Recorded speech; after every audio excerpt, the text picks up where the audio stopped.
Preocupación por la Iglesia. Atención, no se puede servir sin sufrir, pero este sufrimiento ha de ser con gozo. Colosenses 1, versículos del 24 al 29. Pablo, el siervo de Jesucristo y siervo del Evangelio, es también siervo de la Iglesia. Por eso cuando Pablo se entregó a Jesucristo, también se entregó a la Iglesia, porque la Iglesia es el cuerpo de Cristo. ¿Lo habéis escuchado bien? Porque esto es para nosotros también. Lo voy a volver a repetir.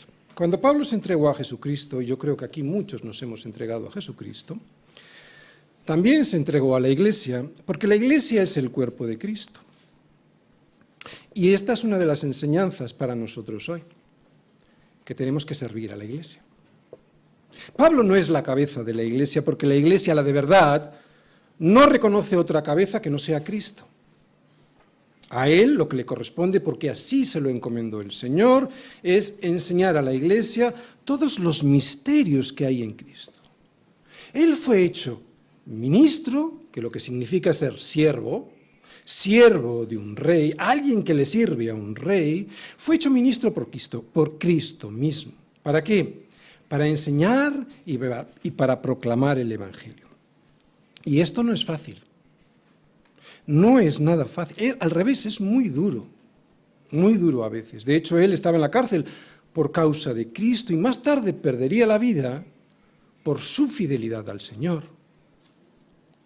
Así que Pablo, que es el siervo de Cristo y el siervo del Evangelio, también resulta que es un servidor, el servidor de la Iglesia. Y lo que Pablo, entre otras cosas, nos va a decir es que no se puede servir sin sufrir.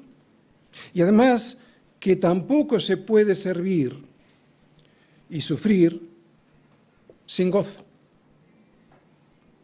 Y esta es otra de las enseñanzas para nosotros hoy. ¿Estás sirviendo en la Iglesia y eso te causa pesar? Pues no es lo que dice la Biblia sobre el servicio. Estás sufriendo, pero con gozo. Es lo que dice Pablo. Y no es que a Pablo le gustase sufrir ni le gustase el dolor. Lo que Pablo entendía, y esto es una de las cosas que nos quiere transmitir, es que el sufrimiento por causa de Cristo es un privilegio que Dios quiere compartir con el hombre. Yo sé que suena raro, porque esto en el mundo es todo lo contrario. Si el sufrimiento que Cristo padeció en su cuerpo por presentar las buenas nuevas del Evangelio formó parte de su ministerio, y ahora lo vamos a explicar bien, porque no estamos refiriéndonos a los sufrimientos de su obra redentora en la cruz, sino lo que padeció por presentar el reino. Otra vez, si el Señor sufrió por presentar el reino, ¿por qué no iba a ser el sufrimiento también parte de nuestro privilegio por llevar ese mismo reino a los demás? Vamos a ver el esquema de los versículos que he propuesto para hoy. Mirad, en la primera parte, en el versículo 24, veremos el sufrimiento de Pablo por la Iglesia. En el versículo 25, la primera parte del versículo 25, lo que veremos es la labor de Pablo. En la segunda parte, del versículo 25 hasta el 27, el mensaje que transmitió Pablo. En el versículo 28 veremos el propósito de ese mensaje y en el versículo 29, cómo presenta ese mensaje. Primera parte, el sufrimiento por la Iglesia. Dice así el versículo 24. Ahora me gozo en lo que padezco por vosotros y cumplo en mi carne lo que falta de las aflicciones de Cristo por su cuerpo, que es la Iglesia. Bien, lo primero que quiero aclarar es lo que tengo ahí subrayado.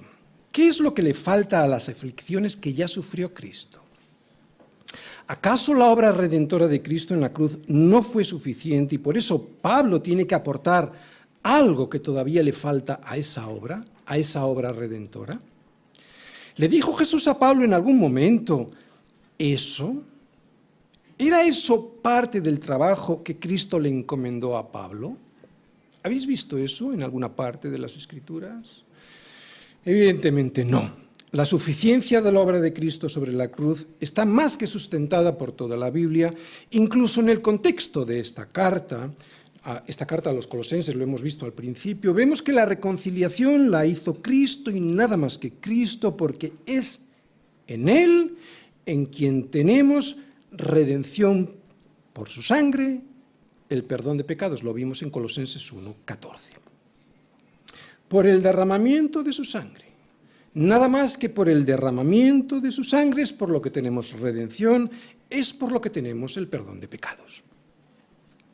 Incluso Jesús mismo dijo que su obra estaba terminada cuando sobre la cruz hubo tomado el vinagre y dijo, consumado es, y habiendo inclinado la cabeza, entregó el Espíritu. En el original griego, consumado es, lo que significa es terminado, cerrado, pasado, ejecutado y cumplido a la perfección lo que se me ordenó. Más claro es aún el autor de Hebreos cuando dice, Cristo, habiendo ofrecido una vez y para siempre un solo sacrificio por los pecados, se ha sentado a la diestra de Dios. Por lo tanto, no significa esto que tenemos ahí subrayado, que a Cristo le faltó sufrir para salvarme, por eso ahora Pablo dice que continúa el sufrimiento que a Cristo le faltó para perfeccionar su obra en mí y así ayudarle a Cristo a salvarme. Es ridículo a la luz de toda esta carta y a la luz de toda la Escritura este pensamiento. ¿Cómo va a decir Pablo que él cumple en su carne la obra perfecta de Cristo en la cruz?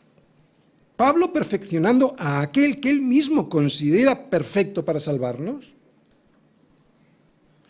Bien, si esto no es así, entonces, ¿qué significa que Pablo cumple en su carne lo que falta de las aflicciones de Cristo por su cuerpo, que es la Iglesia? A lo que se refiere este pasaje es al otro tipo de sufrimiento, a las aflicciones que le trajo a Jesús en la tierra su ministerio público. Y como Jesús ya no está aquí, y ese ministerio de presentar la reconciliación de Dios con los hombres le corresponde ahora a su cuerpo, que es la Iglesia, es a la Iglesia a quien le toca seguir con ese tipo de aflicciones a sus discípulos.